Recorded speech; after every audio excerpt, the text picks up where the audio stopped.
여러분 안녕하십니까? 아침의 광장 박은정입니다. 3대가 함께 사는 모습 요즘 참 찾기가 드문데요. 경북 영덕군이 내년부터 3대가 사는 집을 대상으로 효도수당을 지급하기로 해 눈길을 끌고 있습니다. 3대 이상이 한 집에서 같이 살면서 만 80세 이상 노인을 부양하는 가정에 이 설과 추석 명절에 각 15만 원씩 수당을 지급하는 건데요. 이렇게 효도수당을 지급하는 지자체는 전국적으로 23곳, 경북에서는 상주시와 울진군이 있습니다. 도시가 발달하고 핵가족화되면서 이 효도라는 미풍이 많이 엷어졌는데요. 지자체에서 지급하는 이 효도수당이 노부모를 모시는 자녀들의 사기를 높이고 지역사회의 효문화를 진작하는 데 보탬이 되길 기대해봅니다. 12월 28일 수요일 아침의 광장, 먼저 이 시각 교통 상황과 날씨 정보 듣겠습니다. 소유리 리포터. 네, 먼저 고속도로 상황입니다. 경부고속도로 서울 방향 동김천 나들목 부근 188.4km 지점부터 190.3km 지점 3차로에서 비탈면 안전시설물 설치 중입니다. 반대 부산 방향은 북구미 나들목에서 도동분기점까지 막힘 없는 모습이고 중부내륙지선 창원 방향 금호분기점에서 서대구 요금소까지는 정체 없이 지나지만 서대구 요금소부터 남대구 나들목까지는 서행하고 있습니다. 이어서 시내도로 살펴봅니다. 동북로 공산수원지 삼거리에서 연암내거리 방향, 공산수원지 삼거리 진안 지점 주유소 앞입니다. 승용차와 화물차 간 추돌사고 발생했고 사고 차량은 현재 가장자리 차로로 이동했습니다. 하지만 사고 여파로 일대 지체되면서 연암내거리 신호 2번에 지납니다. 이어서 구암로입니다. 우남교 내거리에서 70 나들목 내거리 방향 각 교차로 신호 1번에 이동합니다. 끝으로 날씨입니다. 오늘 대구와 경북은 가끔 구름 많겠고 아침에 경북 서부 내륙을 중심으로 눈이 날리는 곳이 있겠습니다. 내린 눈이 얼어 도로에 살얼음 나타나는 곳 있겠으니 출근길 교통안전에 유의하시기 바랍니다. 오늘 낮 최고 기온은 영하 1도에서 영상 6도 분포 보이겠습니다. 지역별로 기온 살펴보면 김천 1도, 대구 3도, 포항과 울진은 5도 예상됩니다. 현재 대구의 기온은 0.1도, 습도는 67%입니다. 지금까지 서유리였습니다. 지역 시사정보 프로그램의 중심, KBS 대구 제1라디오 아침의 광장을 듣고 계십니다. 네, 아침의 광장 함께하고 계십니다. 지금 시각 8시 32분 지났습니다. 자, 오늘 아침 지역의 주요 뉴스부터 살펴보겠습니다. 뉴스민의 천영길 기자, 매일신문 배주환 기자 함께합니다. 두 분 안녕하세요. 안녕하세요. 네, 안녕하십니까. 예, 천영길 기자 전화 연결하도록 하겠습니다. 천 기자님 먼저 첫 소식 전해주시죠. 네, 대구 중구의회 일부 의원들이 중구청 공무원을 포함한 관변단체장 5명을 특수공무 집행 방해 혐의로 경찰에 고소하는 논란이 벌어졌습니다. 네. 이들이 의회에서 특정 예산을 좀 삭감하자 중구청 공무원이 의회에 찾아와서 의원들에게 위협적인 태도를 보였다는 이유인데요. 권경숙, 김효린 대구 중구 의원은 어제 대구경찰청 앞에서 기자회견을 열고 고소장을 제출했습니다. 무슨 일이 있었던 건가요? 네, 이 중구 의원들이 이인성 아르스 공간 조성 사업 관련 예산 35억 원을 삭감하자 예산 심의 중인 의회 회의실에 난입해서 욕설과 모욕적인 언사로 소란을 피웠다는 주장인데요. 네. 이 공무원들의 항의 이후에 관변 단체장들까지도 함께 들어와서 예산결산심의위원장인 구의원 사무실에 난입하고 공무를 방해했다는 주장도 했습니다. 그렇군요. 네, 이와 관련해서 중구의회 의장은 이번 고발 사태를 두고 앞서 진행됐던 이 본회의에서 해당 공무원과 중구청장이 직접 참석해서 사과까지 했던 만큼 네. 일단락됐다고 볼 수 있는데 다른 의원들, 그러니까 고소한 의원들이 이를 계속 키우고 있다. 이렇게 지적을 하고 나섰습니다. 네. 네. 의회 의원들과 이제 공무원들 간의 이 갈등이네요. 충돌입니다. 그렇습니다. 이게 내년도 집행부 예산 심의 과정에서 중구청이 제출했던 이 관광 관련 예산 77억 원 중에서 52억 원을 삭감하면서 이런 논란이 불거진 건데요. 네. 모쪼록 그 의회나 집행부 그리고 공무원들까지도 이 대화와 협의를 진행해야 될 대상들인데 그렇습니다. 이렇게 이 고소 논란까지 불거지고 있어서 이 주민들만 좀 인상을 찌푸리게 됐습니다. 예. 다음 소식 듣겠습니다. 네, 대구에 있는 세계적인 아이돌 그룹 방탄소년단의 멤버 비벽화거리가 큰 관광 효과를 내지 못하고 있습니다. BTS의 멤버 B는 대구 서구 비산동에 있는 대성초를 졸업했는데요. BTS가 큰 인기를 끌자 서구청은 지난해 12월 대성초 외벽에 높이 2m, 길이 33m 규모의 초대형 벽화를 설치했습니다. 이어 지난 5월에는 3,500만 원의 예산을 더 들여 벽화를 60m 연장하기도 했습니다. 하지만 정작 관광 효과는 없는 모습인데요. 인근 음식점 상인들은 벽화거리를 보러 오는 사람이 가끔은 있지만 매출에 도움이 안 된다라고 토로했습니다. 오는 사람들이 많지 않군요. 네, 맞습니다. 근데 그렇다고 서구청도 좀 마음 놓고 홍보를 할 수 없는 상태인데요. 그 전에 이제 퍼블리시티권이라고 유명인의 얼굴이나 이름을 가지고 있는 경제적 가치를 상업적으로 이용할 수 있는 이런 권리가 있는데 이 비벽화거리라는 이름이 퍼블리시티권 침해 소지가 있어서 네. 소속사에서도 홍보 행위를 반대하고 있다고 합니다. 네, 그렇다고 이제 무작정 손을 놓고 있는 것보다 어렵게 비벽화거리를 만든 만큼 법을 위반하지 않는 선에서 홍보 방안을 만들어야 한다라는 지적도 나오고 있습니다. 네. 홍보를 하고 싶어도 이게 퍼블리시티권에 좀 위반이 될 수가 있는 거군요. 네, 맞습니다. 그래서 마음대로 막 이렇게 뭐 자료를 낼 수가 없는 건가요? 없는 상태입니다. 예. 그래서 서구청도 적극적으로 나서지 못하고 있는 상태입니다. 네. 자, 청 기자님 소식 하나 더 듣겠습니다. 네, 이 포스코 노조의 이 금속노조 탈퇴 논란이 이 중앙정부까지 좀 번지는 모양새입니다. 이 금속노조 탈퇴 무효가 결정된 이 금속노조 이 포스코 지회가 이 비상대책위원회를 구성한 가운데 이 고용노동부가 노조 탈퇴를 추진한 간부 제명이 이 적정한지 검토하겠다고 또 예고를 했습니다. 네. 포스코 노조의 경우에는 이 금속노조 탈퇴를 위해서 이 두 차례 이 조합원 투표를 진행했었는데 이 모두 절차 문제로 이 최종 무효가 됐습니다. 이에 대해서 금속노조가 이 포스코 노조 집행부가 조합원들의 의사와 무관하게 네. 이 금속노조 탈퇴를 추진했다면서 이 간부들에 대해서 이 징계 결정을 하게 됐는데요. 그러면서 비상대책위원회 구성을 했는데 26일 고용노동부 장관이 직접 좀 브리핑을 통해서 이 조합원들의 자유로운 의사에 반해서 노조 가입이나 이 탈퇴 등 이 방해했다는 의혹이 제기된 이 포스코 지회에 대해서는 네. 이런 일이 재발하지 않도록 노동위원회 의결을 통해서 행정 조치를 추진하겠다. 이렇게 밝힌 겁니다. 그렇군요. 자, 지역 소식은 여기까지 들었고요. 예, 이슈 토크로 넘어가도록 하겠습니다. 자, 지금 이번 주 이슈 토크는 연말 결산으로 진행을 하는데요. 예, 배주연 기자와 함께하도록 하겠습니다. 오늘 되돌아볼 이슈는 뭔가요? 네, 올해 대구 경북은 지독한 가뭄과 역대급 태풍 등 자연재해로 몸살을 앓았습니다. 적은 강수량과 높은 기온으로 최악의 녹조가 발생하면서 수돗물의 안전성 논란도 일었는데 올 한 해 지역을 뜨겁게 달군 환경 이슈들을 정리해 보겠습니다. 그렇습니다. 지금도 동해안을 중심으로 건조주의보가 계속 발효 중이고 올해는 1년 내내 참 건조한 날씨가 많았던 것 같아요. 네, 맞습니다. 건조하고 가뭄 날씨는 지난해 겨울부터 시작됐습니다. 특히 지난해 12월 16일에 대구 경북에 비가 0.1mm 온 이후로 2달 넘게 비가 오지 않았는데요.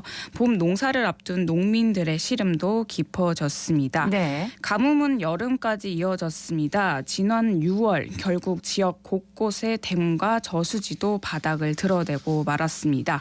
당시 청도 운문댐의 저수율은 23%로 평년의 절반 수준밖에 안 됐습니다. 그렇습니다. 그 6월에 장마가 이제 6월 말쯤에 이제 장마가 시작이 됐는데도 비 소식이 없어서 이 장마가 맞나 이런 얘기를 많이 했었던 것 같아요. 네, 중부지방에는 물폭탄이 쏟아졌는데 대구 경북 하늘은 맑기만 했죠. 그리고 여름이 지나고 나서야 집중호우와 태풍이 찾아왔지만 강수량은 평년 절반에 그쳤습니다. 대구만 놓고 본다면 지난 5월 15일부터 5달 동안 누적 강수량은 465mm를 기록했는데 네. 이는 최근 30년 평균 강수량인 813mm의 절반에도 못 미친 셈입니다. 그랬군요. 네, 그래서 고민이 깊어진 건 지자체도 마찬가지였습니다. 농업 영수를 확보하기 위해 저수지 준설 등을 추진했고요. 또 대구시 상수도 사업본부는 운문댐 저수율이 낮아지자 수돗물 공급 수계를 조정하기도 했습니다. 그렇습니다. 올 한 해 참 가뭄 건조한 날씨가 좀 심했던 그런 한 해였는데 이런 날씨가 이제 계속되면서 산불이 참 유난히 많았어요. 네, 맞습니다. 건조한 날씨 탓에 산림이 바짝 좀 말라 있다 보니까 지난 3월에는 동해안에 대규모 산불이 발생하는 등 곳곳에서 산불 소식이 잇따랐습니다. 울진에서 시작된 산불은 강원도 삼척까지 번졌는데 진화에 무려 213시간이 걸렸고 네. 산림 24,900여 헥타르가 잿더미로 변했습니다. 주민 피해도 컸어요. 네, 주민 400여 명이 터전을 잃었고 또 하루아침에 이재민이 됐는데 이재민 중 상당수는 아직도 임시 거처에서 생활을 하고 있다고 합니다. 네. 그리고 어제 들려온 소식인데 최악의 산불 피해를 입은 울진에 동해안 산불 방지센터가 들어선다고 합니다. 산불 방지 센터요? 네, 총 사업비 360억 원 규모로 산림청에서 조성하는데 기후 변화로 더 빈번해지고 피해 규모도 커진 산불 재난에 대응하는 통합지휘본부 역할을 하게 됩니다. 네. 산불 방지센터와 함께 국립산지생태원도 조성이 되는데 총 사업비 400억 원 규모로 산불 피해 지역의 산림 생태복원 과정을 연구하고 체험하는 시설입니다. 네. 동해안 산불 방지 센터 그리고 국립산지생태원 이런 조성이 산불 피해를 극복하고 또 예방하는 데 좀 힘이 되기를 바랍니다. 비가 연중 골고루 내리면 산불도 예방하고 참 좋을 텐데 이렇게 비가 계속 내리지 않다가 태풍 흰남노 때 정말 한꺼번에 쏟아지면서 피해가 너무 컸습니다. 네, 그렇죠. 지난 9월입니다. 지난 9월에 찾아온 태풍 흰남노는 지역에 큰 상처를 남겼는데 특히 포항에서 하천이 범람하면서 물이 아파트 지하 주차장까지 덮쳐 주민 7명이 목숨을 잃었습니다. 포항 제철소도 물에 잠기면서 복구에 애를 먹기도 했는데 공장 가동이 전면 중단되면서 철강 업계는 2조 원에 달하는 피해를 입었습니다. 네, 가뭄 때문에 또 녹조도 심각했었어요. 네, 낙동강 녹조는 여름이 채 시작되기 전인 6월에 등장을 했습니다. 이후 조류 경보 기준 밑으로 떨어진 건 최초 발령 이후 무려 196일 뒤였습니다. 그래서 낙동강 원수의 녹조 독소는 수돗물에 대한 신뢰를 좀 흔들었었는데 네. 대구 시내 수돗물 필터에 녹색 물질에서 독성 물질을 만드는 남세균이 확인됐다라는 지역 언론사의 보도로 시민의 수돗물 불안감은 커졌고 급기야 대구시 상수도 사업본부와 환경부 국립환경과학원 언론사가 합동 조사에 나서기도 했습니다. 조사 결과가 어떻게 나왔었죠? 수돗물 필터에서 검출된 녹조류 등 미생물 군집은 수돗물에서 유래한 것이 아니고 가정용 필터 위생 관리에서 기인된 문제로 추정이 됐는데 이 미생물 군집이 어디서 어떻게 유입되었는지는 확인할 수 없다라는 결론이었습니다. 네. 자, 조사 결과 발표 후 대구시 상수도 사업본부는 수돗물은 증류수가 아니기 때문에 정화는 하지만 일정 부분에 녹조가 포함돼 있을 수는 있다면서도 다만 인체에 유해한 마이크로시스틴 같은 조류 독소 부분은 정수 과정에서 완벽하게 걸려진다라고 밝혔습니다. 예. 하지만 조사 방법을 놓고 신뢰성 문제가 제기되면서 수돗물 안전성 논란은 가라앉지 않고 있습니다. 그렇습니다. 대구시가 또 이 시민의 먹는 물 해결을 위해서 안동시와 취수원 다변화 협약을 맺었었는데 안동댐물도 수질 논란이 또 일었었어요. 네, 그렇습니다. 순 매기가 나타나면 나면서인데요. 지난 8월에 안동댐에 살고 있는 매기에서 바로 수은이 검출됐습니다.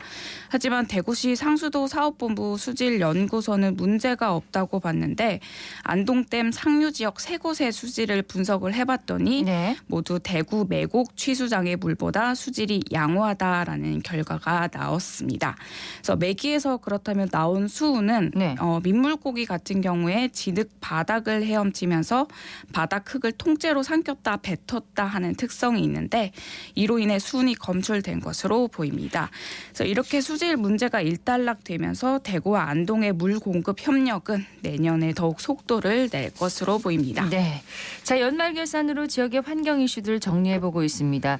다음 살펴볼 이슈는 또 뭐가 있나요? 개발과 보전의 대립이 올해도 어김없이 있었습니다. 그래서 팔공산 갓바위 케이블카 설치와 앞산 모노레일 추진인데 네. 갓바위 케이블카는 지역의 오래된 난제로 남아있는 사업입니다. 구간이 어디였죠? 갓바위 집단 시설지구에서 관봉 서평까지 1.25km 구간입니다.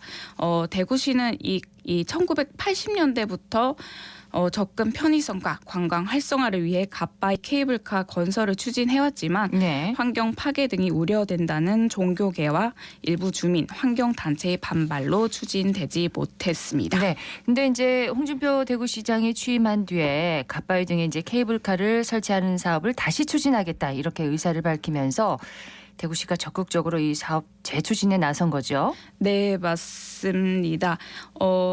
그리고 그 대구시가 적극적으로 이제 케이블카 사업 재추진에 나섰고 네. 이와 더불어 또 함께 봐야 할 게 그 대구 남구에 있는 앞산 모노레일 건설 사업도 함께 봐야 되는데 이 모노레일 건도 그대로 또 추진을 한다고 합니다. 네. 모노레일 같은 경우에는 지역 시민 단체의 반발이 좀 있었는데 일단은 그대로 추진한다라는 모습이고요. 네.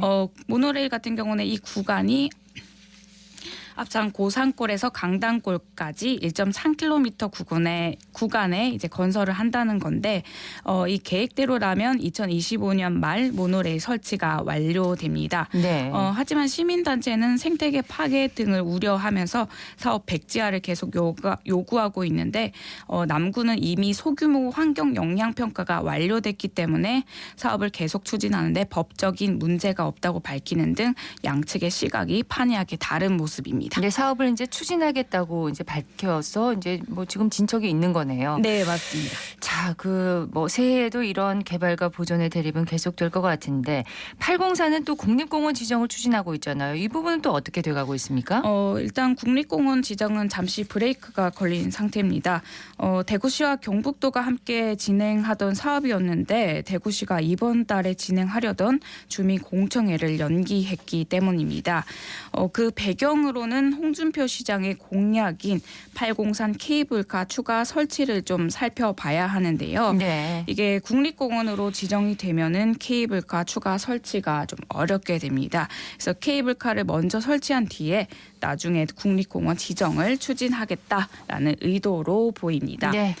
그리고 그동안 좀 협조를 해왔던 경북도도 우려를 표하고 있는데 특히 803 공원 부지 안에 경북 영천의 은혜사를 포함한 불교 조계종 측에서 케이블카 설치를 강하게 반대하고 있습니다. 그렇군요. 저 올 한 해 환경 이슈들을 정리해 봤는데 환경 이슈는 뭐 계속 이어질 것으로 보입니다. 근데 올해뿐만 아니라 내년에도 주민들의 의견 또 주변 의견을 좀 많이 청취를 해줬으면 하는 바람이에요. 어떻게 네. 보세요? 네, 맞습니다. 저는 좀 안동댐 공급 협약이나 뭐 803 국립공원 등 좀 굵직한 지역 환경 이슈들도 중요한 거는 맞는데 뭐 투명 페트병 분리 배출이나 일회용품 줄이기 등 좀 전국적으로 실시하는 환경 이슈들에 대해서도 네. 대구 경북 주민들이 잘 따라갈 수 있도록 시와 도가 더 신경을 쓰면 좋겠다는 생각입니다. 법 제정비에 따라 실시되는 환경 제도에 대해서 지자체는 계도에 그치는 경우가 많은데 그렇게 되면 좀 잘 안 지켜지는 경우가 많지 않습니까? 그렇죠. 그래서 주민들의 일상생활에 맞닿아 있는 작은 환경 정책이 잘 이행될 수 있도록 많은 홍보와 감시가 일어나면 좋겠습니다. 홍보와 감시가 필요하다. 라고 얘기를 해주셨습니다. 천영일 기자 연결을 했는데 목 상태가 많이 안 좋아서 오늘 이슈톡은 배주연 기자와 함께했습니다. 배 기자님 고맙습니다. 네, 감사합니다.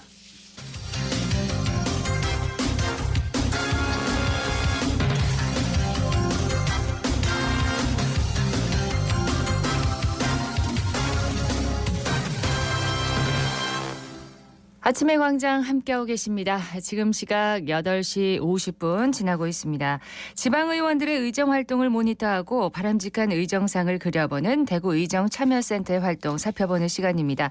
대구의정참여센터의 백경록 운영위원장 연결돼 있습니다. 안녕하십니까? 네, 안녕하십니까. 자, 첫 소식은 뭔가요? 대구시의 예산결산특별위원회가 대구시 신청사 설계 공모 설계비 130억 4천만 원을 전액 삭감한 내용 잘 알고 계실 겁니다. 네. 이 사안 관련해서 지역신문에서 대구시 청사 이전 시민 여론조사를 실시했는데요.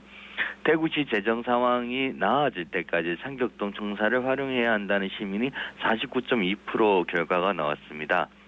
이 부분 관련해서 달서구 지역 이영애 의원에게 질의했는데요. 그 내용 말씀드리겠습니다. 이영애 의원의 답변이 궁금합니다. 일단 제일 먼저 예결위에서 설계비 삭감 결정이 달서구 시의원들 반대 때문에 그렇게 됐다고 하는데 사실 예결위원 11명 중 달서구 의원은 2명밖에 없다고 합니다. 네. 다시 설명하면 예결위원들 전체 의견이었지 달서구 의원들만 반대해서 될 일이 아니었다는 거고요. 덧붙여 이만규 대구시 의장도 매각을 전전한 신청사 설계는 안 된다는 입장이었다고 합니다. 네. 의원들 전체 의견이 소수 기득권 카르텔로 몰아가는 건 문제가 있는 것 같습니다. 여론조사 관련해서 이게 사실 답이 뻔하게 나와 있는 질문이라는 내용인데요. 우리가 돌아보면 신청사 유치 관련해서 북구, 중구, 달서구, 달성군 모든 기초지자체장이 과열된 유치 경쟁을 하면서 홍보비 등을 엄청나게 사용했던 기억들이 있을 겁니다. 예. 공론화 과정을 거쳐 그때까지 풀지 못했던 신청사 장소를 결정했는데 사실 이 결정 승복은 했지만 달서구를 제외한 주민들은 마음으로 받아들이지 못한 측면이 있었거든요. 그런데 이제 와서 다시 신청사 질문을 던지면 이렇게 답이 나올 수밖에 없는 거라는 겁니다. 결국 지난한 민주적 의사결정을 되돌리는 시도가 정당할 수 있냐는 물음입니다. 예. 그러니까 지역 언론에서 여론조사를 했는데 상격동 청사를 활용해야 한다는 시민 이제 절반 49%가 나온 이 결과가 이렇게 좀 받아들여지지 않는다 이런 의견인 건가요? 답이 이미 나와 있는 여론조사였다 이렇게 답한 건데 이영애 의원은 그럼 또 어떤 얘기를 했습니까? 신청사 관련해서 몇 층으로 계획하고 있느냐라는 질문을 대구시 관계자들한테 했다고 하는데요. 네. 그 공무원들이 답을 안 주고 있다고 합니다. 비밀이라는 건데요. 대구시가 정보를 감추고 유리한 내용만 내놓고 있다면서 신청사 관련 행정을 비판했습니다. 예, 정보를 내놓고 토론하는 과정을 거친다면 이런 혼란은 좀 피할 수 있지 않을까 이런 생각을 해봅니다. 계속해서 다음 소식 전해주시죠. 이태선 의원이 대구광역시 중소기업 육성자금 지원 조례안을 대표 발의에 제정되었는데요. 이 의원은 민선 8기의 채무 감축 일환으로 중소기업 육성기금 특별회계 설치 및 운영 조례가 폐지됨에 따라 기존의 중소기업들을 대상으로 지원하던 다양한 사항들의 행정적 절차적 공백을 줄이기 위해 조례안을 대표 발의했다고 밝혔습니다. 조례안 핵심은 창업 및 경쟁력 강화를 위해 중소기업 시설 설비 자금을 지원하는 건데요. 4차 산업 등 산업 추이 변화에 적극 대응하고 기업 요구하는 다양한 자금의 수요를 적시 지원하는 내용이라고 합니다. 예, 조례가 이제 지원하는 조례가 없어져서 다시 부족한 내용들을 메우기 위한 조례가 만들어지고 있네요. 중소기업들에게는 다행스러운 일이 아닌가 싶습니다. 다음 내용은 뭔가요? 김태우 의원이 광역자치단체에서는 처음으로 청년 탈모 치료 지원 조례안을 대표 발의에 제정했습니다. 조례안의 제정 취지는 환경 변화 및 스트레스 등 다양한 원인으로 증가하고 있는 청년 탈모에 대해 탈모 치료 지원 사업의 제도적 근거를 마련한 거고요. 네. 탈모 치료비에 대한 청년들의 경제적 부담을 경감시켜 탈모 치료를 조기에 받을 수 있게 하고 효과적인 탈모 예방으로 청년이 사회 구성원으로서 일상생활을 누릴 수 있도록 지원이 가능하게 되었습니다. 김태우 의원은 탈모는 청년들이 활발히 사회활동을 해야 하는 시기에 정신적, 육체적으로 고통을 주어 최근 사회적 질병으로까지 불리고 있다면서 사회에 진입하는 청년들이 제 역할을 생활을 펼쳐야 할 시기에 탈모로 인해 극심한 스트레스와 대인 기피증, 우울증 등의 정신적 고통을 겪게 돼 사회활동에 어려움을 겪고 있어 청년 탈모 치료를 위한 지원 사업을 마련했다고 밝혔습니다. 네, 이조례안 발의 소식을 전해드렸는데 제정이 됐습니다. 지역 청년들에게 도움이 되는 조례가 되길 기대합니다. 다음 소식은 뭔가요? 최근 재건축 재개발이 엄청나게 많아지면서 이런 질문을 하는 시민들이 많아졌습니다. 그분들은 어디로 갔을까? 바로 쫓겨난 쪽방 생활인들 문제였는데요. 네. 김재우 의원이 대구 강요시 쪽방 생활인 복지 및 생활 안정 지원에 관한 조례안을 대표 발의에 제정되었습니다. 제정 취지는 최저 주거 기준이 미치지 못하는 열악한 주거 환경에 처해 있는 쪽방 생활이랑 인간다운 생활을 할 권리를 보장하고 쪽방 생활인들의 생활 안정과 복지 증진에 이바지하기 위해서입니다. 김재우 의원은 복지 사각지대에 놓인 쪽방 생활인 대부분은 열악한 주거 환경과 최근 고물가에 따른 생활고에 시달리면서 노숙으로 내몰리기 직전 단계에 있는 취약계층이라면서 네. 그 쪽방 생활의 특성에 맞는 직접적인 지원과 맞춤형 행정적, 재정적 지원 근거를 마련했다고 설명했습니다. 이런 따뜻한 조례가 제대로 좀 실행이 잘 되기를 기대해 봅니다. 대구시 의원들의 의정 활동을 듣고 계신데요. 다음 소식 하나 더 전해주시죠. 이만규 대구시 의장이 저출산 해소를 위해 난임 부부 지원 확대를 정부에 건의했습니다. 현재 정부가 출산 지원을 위한 난임 부부 지원 사업을 추진하고 있지만 난임 부부 지원 사업 지원 신청 대상이 기준 중위소득 180% 이하 및 기초생활수급자 차상위 계층으로 한정하고 있다는데요. 네. 이 의장은 이 계층에 해당되지 않는 난임 부부에게는 역차별이 될 수 있으므로 난임 시술에 대한 횟수와 소득 제한을 없애달라고 정부에 건의했습니다. 네, 소식 여기까지 듣겠습니다. 고맙습니다. 네, 감사합니다. 대구의정 참여센터의 백경록 운영위원장이었습니다. 오늘 대구 경북 지역 구름 많은 가운데 서부 내륙 지역에는 아침에 눈이 날리겠습니다. 오늘 아침 기온은 영하 10도에서 0도 분포였는데요. 낮 기온은 영하 2도에서 영상 5도 분포로 어제보다 3도에서 5도가량 낮겠습니다. 아침의 광장 오늘 순서 여기까지입니다. 박은정이었습니다. 고맙습니다.